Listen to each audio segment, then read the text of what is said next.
Hi everyone, how are you? Welcome to my YouTube channel. এক ভাই বলল যে Redmi Note 13 Pro Plus এখন এই মোবাইল দিয়ে যখন ফেসবুকের কোনো ভিডিও তৈরি করতে যাচ্ছি, যেমন ফেসবুকের ভিতর দিয়ে আমরা আগে অনেক সময় কী করে ভিডিও তৈরি করে রাখি এবং সেই ভিডিওগুলো ফেসবুক পেজে বা ফেসবুকে এগুলো আপলোড করে থাকি।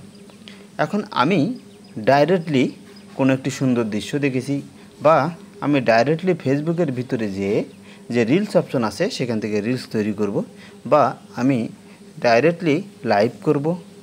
এজন্য যখন আমি ফেসবুক পেজে বা ফেসবুক প্রোফাইলে যাই এবং সেখানে যে লাইভ অপশন বা রিলস অপশন আছে সেখানে আমি ক্লিক করে যখন ডাইরেক্টলি ভিডিও বা রিলস বানাতে চেষ্টা করি, তখন কোনোভাবেই দেখা যাচ্ছে সামনে ভিডিও আসছে না।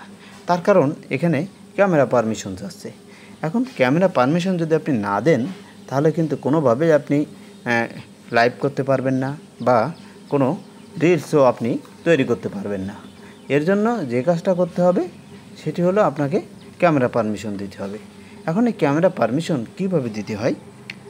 Redmi Note 13 Pro Plus এটি হলো একটি আপডেট ফোন। এই ফোন বা আপনাদের যে কোনো ফোন সেম ওয়েতে আপনারা ক্যামেরা পারমিশন দিতে পারবেন। এর জন্য যে কাজটা করতে হবে, প্রথমে আপনার মোবাইলের যে ডিসপ্লে আছে ডিসপ্লেতে আসবেন, আসার পরে এরকম একটা সেটিং আইকন আপনি পেয়ে যাবেন। এই সেটিং আইকনে ক্লিক করে দেবেন। এখানে ক্লিক করার পরে আপনি স্ক্রল ডাউন করবেন। স্ক্রল ডাউন এরকম একটা ইন্টারফেস আপনার মোবাইলে শো করবে। শো করার পরে স্ক্রল ডাউন করবেন। স্ক্রল ডাউন করার পরে অ্যাপস একটি অপশন পাবেন। এই অ্যাপস অপশনে আপনি ক্লিক করে দেবেন। ক্লিক করার পরে সেম এরকম একটা ইন্টারফেস আপনার মোবাইলের ডিসপ্লেতে শো করবে। নাও আপনি স্ক্রল ডাউন করবেন। স্ক্রল ডাউন করে আপনি এখান থেকে আপনার যে অ্যাপসটি প্রয়োজন সেই অ্যাপসটি খুঁজে বের করবেন। যেহেতু আমার ফেসবুক অ্যাপসটি প্রয়োজন, আমি এখান থেকে ফেসবুক অ্যাপসটি খুঁজে বের করব। এই যে ফেসবুক অ্যাপসটি পেয়ে গেলাম। এখন ফেসবুক অ্যাপসে আমি একটি ক্লিক করে দেব। ক্লিক করার পরে ঠিক এরকম একটা ইন্টারফেস আপনার মোবাইলের ডিসপ্লেতে শো করবে। এখন অ্যাপস পারমিশন একটি অপশন আছে। এখন অনেক জায়গায় এই যে পারমিশন অপশন আছে এখানে অ্যাপস পারমিশন লেখা থাকবে। যেহেতু Redmi Note 13 Pro Plus একটি আপডেট, এটি লেখা আছে পারমিশন। এই পারমিশনসে আমরা ক্লিক করে দেব।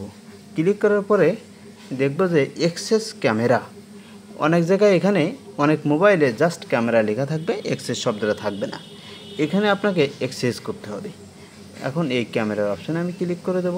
ক্লিক করার পরে আপনি দেখবেন এখানে এই অপশনটাতে এনাবল করা আছে, এরকম আছে। আপনাকে কী করতে হবে, এটাকে এনাবল করতে হবে। এনাবল করার জন্য এই যে অপশনটা আছে আমি দেখিয়ে দিচ্ছি, এই অপশনটাতে আপনাকে এনাবল করতে হবে। এনাবল করে নিলাম। এখন আপনি এখান থেকে ব্যাকে যাবেন। ব্যাকে যাওয়ার পরে এখন আপনি দেখবেন ভিডিও তৈরি করবেন, দেখবেন ইনশাল্লাহ আপনি ডাইরেক্টলি রিলস বা লাইভ করতে পারবেন। যে সমস্যাটা ছিল সেটি সলভ হয়ে যাবে। Thank you all. আল্লাহ হাফেজ।